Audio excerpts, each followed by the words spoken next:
Jadi sukanya klub? Jadi fansnya itu ke arah-arah yang biru-biru gitu kan kira-kira gitu. Jadi ya. Inter ini kebetulan ini biru nih, jadi nggak apa-apa. Kalah tapi tadi malam ya gitu. Iya. Jadi ya.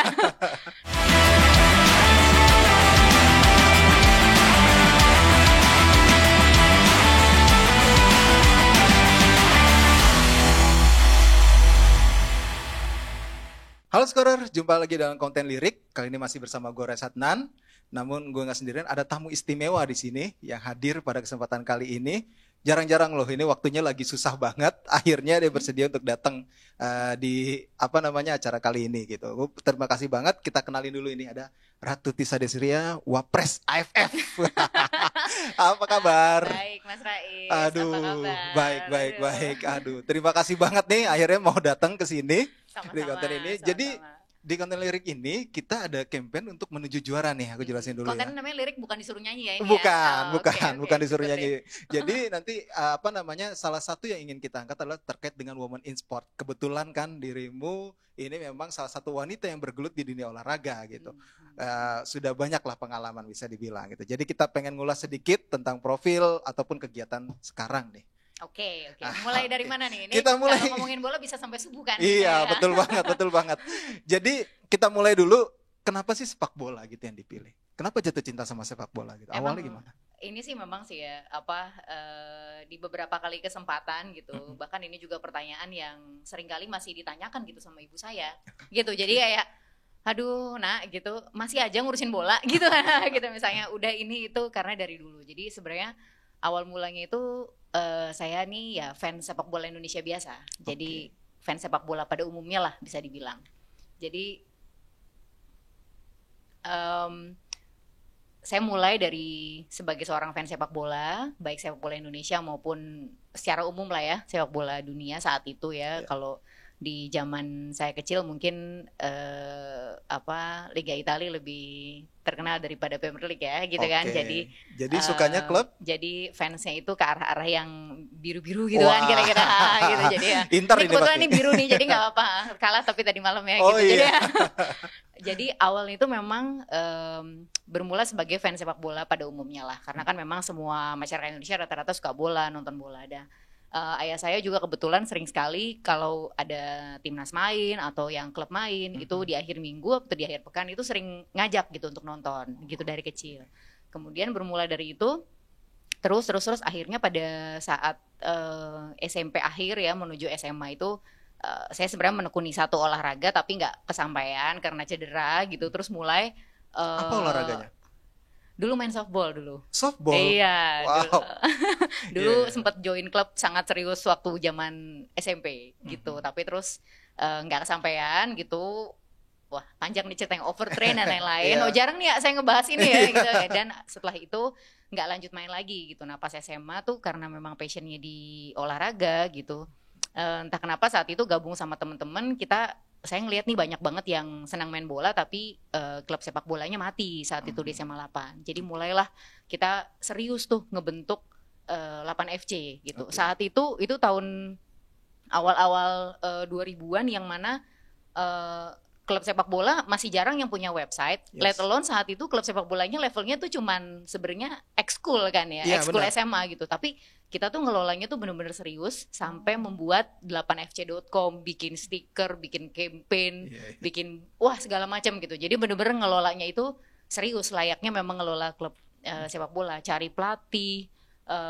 Zaman itu masih kita bedakan ya, pelatih fisik, coaching dan lain-lain gitu. Jadi memang itu udah lama sekali mulainya gitu. Jadi ya itu terus dilakukan dan ya sampailah hari ini. Gitu.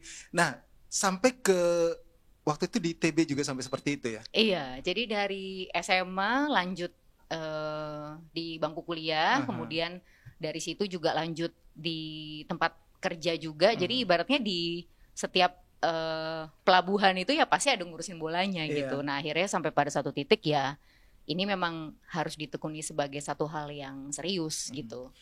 Langkah pertama setelah lulus jurusan matematika. Iya. Bikin statistik lab bola. Itu waktu itu gimana prosesnya? Waktu itu sebenarnya itu waktu kita mengelola PSITB. Jadi mungkin yang teman-teman yang di PSITB sama-sama nih tahu juga Riko ceritanya. Jadi waktu kita sama-sama ngelola di PSITB, sudah jauh lebih serius lagi nih dibandingkan dulu mengelola di 8 FC gitu. Karena di PSITB itu anggotanya dari Liga Persib, anggotanya dari Asprof PSSI Jawa Barat. Jadi di situ kita ikut beberapa kompetisi yang sifatnya itu udah di jenjangnya. Jadi kita mulai dari divisi 2 bahkan di Lismajab dulu, Liga Mahasiswa Jawa Barat, terus di Liga Persib juga. Dan kita bertarung, waktu itu kami bertarung melawan ya jago-jago lah, kalau dibilang anak-anak ITB ini ya cupu-cupu lah, nggak bisa ya kan, nggak bisa main bola, suruh ngitung rumus aja gitu. Jadi akhirnya kami ngelola sepak bola tuh bener-bener serius sampai kita bikin apa ya yang bisa kita kontribusikan sebagai anak teknik, sebagai anak sains gitu. Nah di situ lahirlah statistika sepak bola di PSITB yang kita mulai awalnya bareng-bareng teman-teman. Dan terus berkembang akhirnya menjadi satu cikal bakal sendiri ya, yang waktu itu memang perusahaan tersebut didirikan tuh bukan murni hanya untuk tanda kutip putaran bisnis perusahaan, tapi memang untuk menginspirasi industri olahraga supaya tumbuh sektor lain lah di bidang industri olahraga selain event gitu. Ya memang nggak bisa dipungkiri sih, salah satunya Lab Bola ini yang memantik ya statistika sepak bola Indonesia sih waktu itu. Gitu. Jadi kami tuh kalau misalnya along the way kemudian terus banyak yang bermunculan, kita justru malah senang gitu karena memang tujuan dan objektif kita saat itu membuat Lab Bola ya membangun ekosistem. Kita tahu saat itu bahwa industri sepak bolanya, industri olahraganya belum ready gitu untuk kedatangan tipe industri macam ini. Kalau di hari ini mungkin data sudah semua orang bicara tentang data A, B, C, D, E gitu. Cuman pada hari itu 20 tahun yang lalu gitu. Kok jadi nyebut 20 tahun? Ya, enggak nyampe 20 tahun. Ya, 12 ya. Jadi itu masih satu hal yang awam apa nih gitu. Jadi berguna apa enggak gitu. Jadi itu memang saat itu kami objektifnya ingin membangun ekosistem sih. Bahkan awalnya dari futsal dulu ya? Iya, dari futsal, betul. Karena yang mudah dijajaki waktu itu futsal. Karena secara riset data yang mudah untuk di testing programnya futsal. Betul. Jadi itu alasannya waktu itu teknis. Gitu. Pergerakannya lebih cepat, data yang didapatnya lebih banyak. Jadi kalau kita testing sistem bisa lebih robust gitulah. Jadi alasannya teknis saat itu. Nah, baru ke sepak bola. Nah, dari Lab Bola ini tampaknya nggak bisa dipungkiri juga ya, membuat dirimu akhirnya ikut atau dapat program beasiswa FIFA Master nggak sih? Ini gimana akhirnya bisa terjun atau dapat beasiswa FIFA Master waktu itu 2013 ya? Jadi waktu itu tuh setelah akhirnya bersama dengan teman-teman membangun Lab Bola gitu ya, kemudian saya mulai mempelajari sedikit banyak sisi lainnya, yaitu kalau ini kan kalau di arah sana lebih ke arah science, lebih ke arah technical. Nah ini saya mulai mempelajari sisi masalah manajemen, masalah ekonomi, kaitan dengan sepak bola seperti apa, industrinya dan lain-lain. Nah dari situ mulai menulis beberapa paper. Jadi di komunitas sepak bola ini punya beberapa tipe komunitas. Ada komunitas tentang World Soccer and Science, ada World Football and Science, ada beberapa komunitas. Saat itu yang saya entry komunitasnya ada 2, Football and Science dan Soccer Science. Nah di dalam situ saya mulai awalnya partisipan tuh, jadi datang nonton aja, lihat gitu. Kemudian tahun berikutnya kita coba nulis paper gitu, kita coba submit paper ke sana. Tapi saya mulai ke arahnya yang bukan teknis, tapi lebih ke arah manajerial, tentang manajemen dan lain-lain gitu. Jadi akhirnya mulai riset dan mulai mengembangkan keilmuan itu di bidang seminar-seminar itulah dari komunitas yang ada, sampai akhirnya menerima informasi bahwa adanya beberapa program studi di MBA Liverpool ya, ada ya untuk Football Administration, ada juga di Swiss juga gitu, kemudian ada di FIFA Master. Nah saat itu awalnya sebenarnya saya nge-apply 3 tuh gitu ya. Jadi dari beberapa tipe universitas ini udah lama prosesnya untuk kita aiming lah gitu. Saya aiming, kayaknya nih harus serius nih untuk belajar, karena mungkin ilmu yang saya tahu nggak seberapa, hanya tahu ibaratnya ya street smart gitu. Taunya cuman jagonya karena pernah ngelola ini, pernah dibawa, tapi kan kita kalau untuk naik level kita perlulah dapat satu hal yang lebih serius kan. Akhirnya dari seminar-seminar internasional itu dapat info tentang FIFA Master gitu. FIFA Master itu akhirnya membuat jaringan jadi lebih luas. Iya. Nah, akhirnya juga kecemplung juga waktu itu sempat di LIB dulu ya, baru jadi sekjen ya. Iya. LIB itu waktu itu jadi direktur. Sebelum itu di TSC dulu, di GTS. Oh iya, GTS dulu ya, Betul. waktu zaman-zaman band ya. Dan Band FIFA. sebelum itu sebetulnya sempat saya sempat bantu di komite sinerginya PSSI Oh yes, sebagai betul. sekretaris. Iya, Ya, jadi ya, ini ya, tuh komite sinergi. memang ceritanya udah kayak ini gitu Iya, ya. ya, berkelanjutan ya memang ya. Benar gitu, walaupun ya up and down, naik turun, hilang, timbul gitu. Tapi Iya. sebenarnya ada terus di sepak bola itu sih. Oh, itu dia tuh. Nah, waktu itu akhirnya kamu memberanikan diri setelah dari FIFA Master itu, kenapa sih waktu itu memberanikan diri akhirnya terjun ke organisasi gitu. Kenapa akhirnya dipilih itu gitu? Kenapa enggak mungkin lah ke klub dulu kah? Tapi ini langsung ke federasi intinya. Waktu pulang dari FIFA Master itu kondisinya kita di ban, Yes. di suspend kita kondisinya. Jadi saat itu sebetulnya taruhan yang sangat tinggi gitu untuk saya pulang gitu, karena pulang terus Sempat dapat tawaran di luar negeri juga kan? Iya betul gitu, pulang terus kondisinya orang secara governance lagi di suspend gitu ya, bukan lagi di governance di suspend, terus mau buat apa kita gitu. Tapi kan saat itu saya juga masih ada komitmen dengan teman-teman di Indonesia untuk bisa ngembangin industri sepak bolanya gitu, belum lagi hal lain-lain lah. Jadi akhirnya memutuskan untuk pulang dan coba terus gitu area entrepreneurialnya gitu di bidang industri olahraga ini. Jadi kita dulu sampai merambah ke bulu tangkis dulu, ke basket gitu ya. Jadi menggunakan metode statistik yang sama dan lain sebagainya, merambah ke area event, konsultansi dan lain sebagainya untuk kita survive dulu nih sampai tunggu bagaimana kira-kira industri sepak bolanya gitu. Sampai akhirnya keluarlah inisiatif untuk running Torabika Soccer Championship dulu. Ya. Plus ISCB, Liga Nusantara gitu kan, Ya, gitu kan. benar. Jadi sampai bawah-bawahnya itu untuk menghidupkan lagi kompetisinya gitu. Jadi sebetulnya langkahnya setelah itu sih ke pengelolaan kompetisi dulu. Ya. Ke LIB, terus habis itu maju untuk menjadi sekjen. Apa yang memberanikan kamu maju untuk jadi sekjen? Sekjen pertama wanita di Indonesia. Termuda juga sih. Aduh, itu memang kalau diingat-ingat ya sekarang ya gila juga sih ya. Itu tesnya panjang loh. Karena Oh, iya, itu panjang satu-satunya itu, kalau nggak salah ya sampai saat ini yang sekjen yang dites dan banyak yang mengikuti waktu itu. Aku ingat Betul, banget. betul. Dan tesnya sangat transparan. Yes. Dan tesnya memang sulit. Memang bisa dibilang itu transparansinya, pengadaan tesnya transparansinya top saat itu. Karena memang pihak independennya itu ada dua, ada dari swasta, dari TNI juga. TNI. Kemudian kita juga melakukan prosedur yang saya sendiri di pengalaman di perusahaan multinational company sebelumnya itu mirip-mirip gitu prosedurnya. Jadi ya saya paham bahwa ini tes nggak kaleng-kaleng gitu lah ya gitu. Jadi emang beneran tes gitu saat itu. Ya waktu itu sih memang apa ya, kalau bisa kita memang berkontribusi bisa lewat manapun ya terhadap satu hal yang kita cintai. Yang akhirnya saya memutuskan untuk maju mengikuti seleksi itu adalah ya saya nggak mau jago kandang gitu. Saya nggak mau hanya besar dan bisa berkontribusi di komunitas saya sendiri, di komunitas internasional. Sudah jauh-jauh sekolah keluar, kemudian apa kontribusi secara lebih besar untuk Indonesia gitu. Kemudian saya mikir ya ini memang ide yang gila gitu, karena saya terus terang nggak bilang sama siapa-siapa dulu sebelum saya entry ke sana gitu. Kalau nggak mungkin semua orang kan pasti akan against this idea, bener nggak gitu.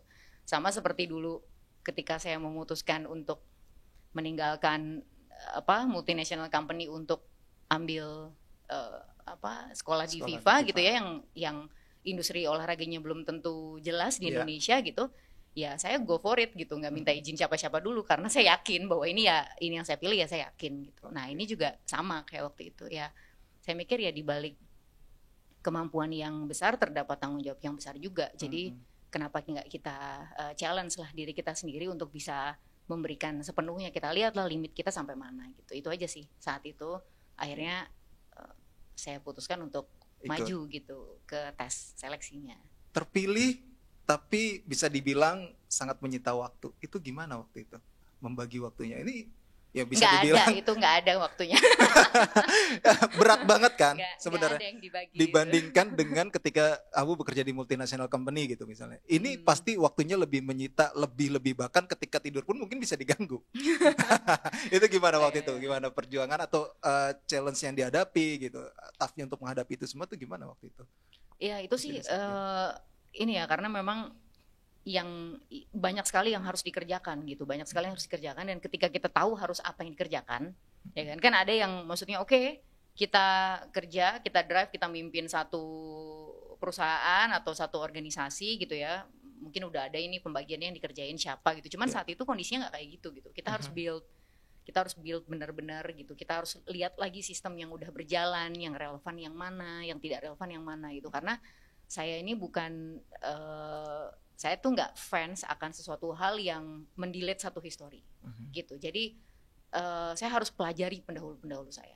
Jadi nggak boleh kita yang namanya bilang bahwa kita datang ke sana, kita yang terbaik. Oh no, gitu. Gimana pun yang sudah berjalan sebelumnya gitu, dari tahun PSSI berdiri gitu ya, sebelum Republik Indonesia ada gitu, itu pasti sudah ada hal-hal berupa program yang relevan saat itu dengan kondisinya, yang bisa kita jadikan inspirasi untuk kita tweak di kondisi yang relevan saat ini gitu. Jadi tidak semua halnya itu buruk, karena ada mungkin program-program yang tepat sasaran, tapi kondisinya saat itu tidak bisa dijalankan sebagaimana caranya, cuman harus inovasi misalnya, atau mungkin cara menjalankannya yang salah, atau niatnya bagus ada penyelewengan misalnya, atau macam-macam yang terjadi, tapi bukan berarti keseluruhan histori yang sudah berjalan itu harus kita hapuskan gitu. Kalau tidak, kita mulai dari nol, ya kita bakalan ketinggalan 1000 tahun kali kalau kita mulai dari nol gitu. Jadi waktu 1 bulan pertama tuh benar-benar saya habiskan untuk melihat lebih dalam sih bahasanya nih. Melihat lebih dalam untuk siapa sih kita bekerja saat itu gitu saya. Nah kalau saya sih fokusnya itu cuma satu gitu. Untuk keluarga sepak bola Indonesia, siapa? Yang pertama anggota PSSI, Asprof, klub, itulah gitu untuk itu. Yang keduanya adalah ring satunya praktisi, pemain, pelatih, wasit. Stop sampai situ. Jadi selama itu halnya untuk bisa membangun dan enhance mereka punya capability gitu. Ya itulah kita fokus di sana. Jadi banyak nggak ada waktunya itu ya, karena saya coba melihat lebih dalam gitu, untuk apa sih yang pernah dikerjakan, di mana gagalnya gitu. Terus karena tidak bisa semua hal itu kita bilang oh ini gini gitu, itu kan kebiasaan kita mengeneralisir gitu. Itu sih kebanyakan yang menjadi kendala atau masalah di sepak bola Indonesia setelah kamu pelajari ya saat menjadi sekjen ataupun setelah saat ini ya, apa sih sebenarnya? Porsinya banyak yang tumpang tindih antara partnership yang ada dalam setiap stakeholder yang ada. Jadi setiap stakeholder pastilah memiliki irisan dalam porsinya masing-masing, tapi banyak yang tumpang tindih, akhirnya tujuannya nggak tercapai. Tujuannya sama, ada yang punya 2 cara yang berbeda, tumpang tindih, harusnya yang satu porsinya lebih kepada technical, yang satu lebih kepada manajemen, misalnya saling crossing melakukan hal yang sama, akhirnya hasilnya nggak maksimal gitu. Jadi seperti kalau kita contoh di beberapa negara gitu ya, di luar gitu, ada yang negara-negara yang sudah maju kayak Swiss mungkin atau Jerman, let's say contoh di industri lain, ada yang porsinya melakukan riset secara komprehensif di universitas, kemudian pada saat riset tersebut ready untuk dilakukan satu uji bisnis, apakah ini bisa sellable atau enggak, akan ada lagi komite yang menaunginya. Jadi semua pada porsinya, walaupun itu saling beririsan gitu. Ya ibarat di satu lapangan bola lah, kalau bolanya dikerubutin rame-rame kan nggak gol-gol, gitu. Dan passing itu artinya itu bukannya kita melepas gitu kan, melepas tanggung jawab atau melepas beban atau memberikan masalah, enggak. Itu kan tandanya kita mempercayai bola itu kepada teman kita, benar nggak gitu? Benar. Jadi kalau saya ngambil analoginya sepak bola ya, sepak bola bukan satu bola dikerubungin rame-rame apa 11, ya kan 11 orang ngapain memperebutkan satu bola gitu ya, 22 orang nggak memperebutkan satu bola, bukan itu, tapi dibagi gitu ke teman kita kan gitu. Jadi sinergitas itu yang menjadi masalah utama gitu, karena sistem kita belum kuat dan tujuan dan objektifnya itu tidak terdefinisi secara jelas. Nah itu saat itu ya, jadi saya akhirnya mulai dari membangun definisi dan sistem itu secara lebih terukur dan lebih jelas. Maka dulu kita pernah bicara 2045, 2030, 2024, benar nggak? Ya kan? Kita setup dulu, baru kita bangun sistemnya. Itu berarti sinergitas itu tidak terjadi di level Asprof, klub maupun di pusat? Sebenarnya bukan pada level skup kecil keanggotaan ya, tapi pada level yang lebih besar lagi gitu. Ini ngomongin sepak bola yang gunanya untuk rekreasi dan kemasyarakatan di area daerah, kemudian di pusat, swasta gitu.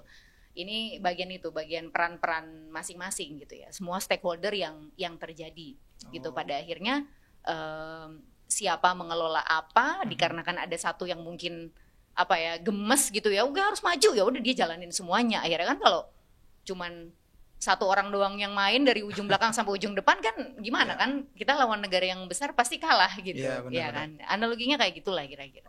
Nah, salah satu program ketika kamu menjadi sekjen adalah yang mungkin mencuri perhatian waktu itu, memaksakan klub untuk membuat tim Elite Pro Academy di 3 usia. Kemudian bergulirlah Liga 1 Putri tahun 2019. Waktu itu yang melatar belakanginya hingga akhirnya memaksakan untuk itu harus jalan apa sih? Melatar belakangnya sehingga memaksakan itu harus jalan. Kalau nggak salah kan itu kan, waktu itu klub dipaksa loh, kalau bahasanya kan, dipaksa untuk memiliki tim karena itu bagian dari sporting merit, AFC licensing, ya kan? Nah, itu makanya akhirnya diciptakan. Walaupun pada saat penyelenggaraan ya harus diakui masih belum ideal, ya kan? Betul kan? Ini sama seperti dulu waktu kita kecil tuh ibu kita tuh maksa kita suruh ngerjain PR tuh kenapa gitu kan? Ya kan gitu, maksa suruh nih makan nih gitu ya, jangan main game terus di kamar tuh kenapa gitu. Jadi kita waktu pada saat dulu kecil nggak ngerti gitu kenapa itu kita dipaksa ngelakuin itu gitu. Tapi seiring dengan perjalanan waktu kita jadi paham, oh itu investasi bagi kita, oh itu adalah nanti ke depannya itu akan mengurangi cost kita dalam membeli pemain, akan melancarkan jalan kita di AFC Club Licensing, akan membantu kita dalam hal valuasi ketika kita ingin ningkatin bisnis gitu kira-kira. Nah, adalah tugas seorang ibu tanda kutip federasi yang menaunginya gitu, menaungi anak-anaknya gitu, untuk mau anak-anaknya bandel kayak apa ya, kalau emang harus itu baik buat dia harus kita inspirasikan gitu, harus kita tanamkan kedisiplinan dari kecil dan lain-lain. Nah ini seperti itu tuh kita cara berpikirnya gitu. Jadi makanya saat itu saya coba bersama-sama dengan teman-teman menginspirasi semua, dan itu alhamdulillahnya mereka pun ya, para klub-klub itu sangat open minded gitu terhadap hal tersebut gitu. Pastilah kita tidak mungkin menutup mata terhadap cost, beban di awal mula, gimana sih kita sulitnya membuat sesuatu itu ya. Sebagai teman-teman yang mungkin punya usaha di luaran sana, tahu lah gimana cara kita pas awal-awal nge-start sesuatu, pastilah penuh dengan darah dan air mata gitu kan. Harus invest ini, invest itu, makanya kita coba balancing dengan adanya subsidi dari PSSI, link dengan FIFA untuk gimana caranya Elite Pro bisa masuk program FIFA Forward untuk tidak membebani klub gitu. Jadi kita coba cari jawaban dari permasalahan yang akan timbul pada saat kita menginisiasi sesuatu inovasi atau sesuatu hal yang baik buat kita, tapi jangan sampai gara-gara hal itu berat terus nggak dijalanin gitu. Itu yang kita nggak boleh tuh terima alasan seperti itu gitu. Dikarenakan hal itu berat gitu ya untuk menjalankan Elite Pro Academy, cost-nya nanti akan besar dan lain sebagainya. Kita fokusnya itu solusinya adalah tidak menjalankan gitu. Padahal kan solusinya ya kita cari masalahnya apa itu, karena kita tahu in the long run 5-8 tahun itu baik untuk klub itu sendiri. Dan syukurlah ini dengan support semua ya, staff-staff saya dulu di Kesekjenan dan Exco dan lain-lain, dan klub lah, pastinya klub itu luar biasa sih gitu. Itu makanya itu kita harus lihat lebih dekat gitu. Kadang kita nggak melihat lebih dalam, nggak mengenal mereka lebih dalam gitu, seberapa sebetulnya mereka open mind terhadap membangun sepak bola Indonesia. Dan mungkin saat itu saya juga terlalu keras kali ya Mas Rayes ke diri saya sendiri gitu, sehingga saya nggak bisa tidur, tapi juga nggak sedih, bukan nggak sedih ya nggak berekspresi gitu. Saya benar-benar coba flat dan kompos sampai selesai semua, sampai H+1. Wah, baru setelah H+1 mungkin saya baru realize gitu, saya kehilangan sahabat terbaik saya, bisa dibilang. Ya saya adalah yang menemani di setiap keputusan penting di hidup saya gitu kan. Jadi ya termasuk keputusan untuk bidding U20 juga saya kasih tahu gitu kan. Di tengah keadaan kondisi Satgas Anti Mafia Bola saat Iya, itu kan gitu betul. ya.